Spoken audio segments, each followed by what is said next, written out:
UK lawmakers vent anger at PM May's fragile government over welfare reform. London, Reuters. Lawmakers from Britain's ruling Conservative Party vented their anger on Wednesday against Prime Minister Theresa May's pursuit of welfare reforms, reinforcing doubts about her authority over a party divided by Brexit. Several members of May's party spoke out against the government during a symbolic debate in Parliament by demanding changes or even an outright halt to the implementation of a new welfare payment system which has been dogged by design problems. May leads a minority government, propped up by a small Northern Irish party, faced with the task of delivering a smooth departure from the European Union, something which requires a deeply split parliament to approve large amounts of new legislation.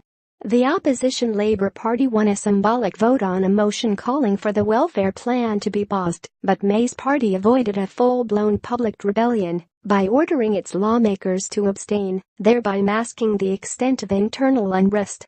The Labour motion passed by 299 votes to 0 with one Conservative rebel, but does not force the government to act.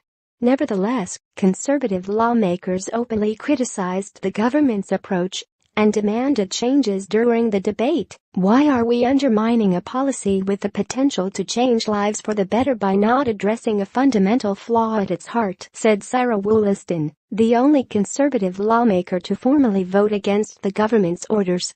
The defeat comes as ahead of debates on Brexit legislation, which had been expected to start this week, but have yet to be scheduled.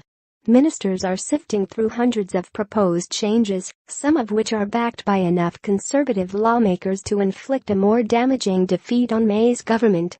Labour, which wants to topple May's government and take control of the troubled Brexit process, had urged Conservative lawmakers to rebel on the welfare vote and later called the tactical abstention a sign of the government's weakness.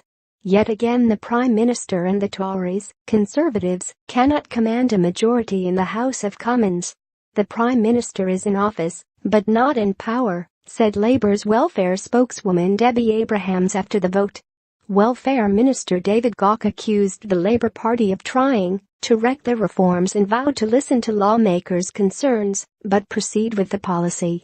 The welfare reform, known as universal credit, is designed to simplify payments to claimants by consolidating 6 different types of state benefits into one. The policy was first implemented for a small number of claimants in 2013 under May's predecessor David Cameron, but the expansion of the program to more people has been beset by long delays and criticism that it risks harming vulnerable citizens. The government is pressing ahead with the latest phase of the program despite concerns voiced by lawmakers from all parties that claimants must wait 6 weeks for payment. The government says they have taken measures to stop this happening. Reporting by William James. Editing by Mark Heinrich and Ralph Bolton.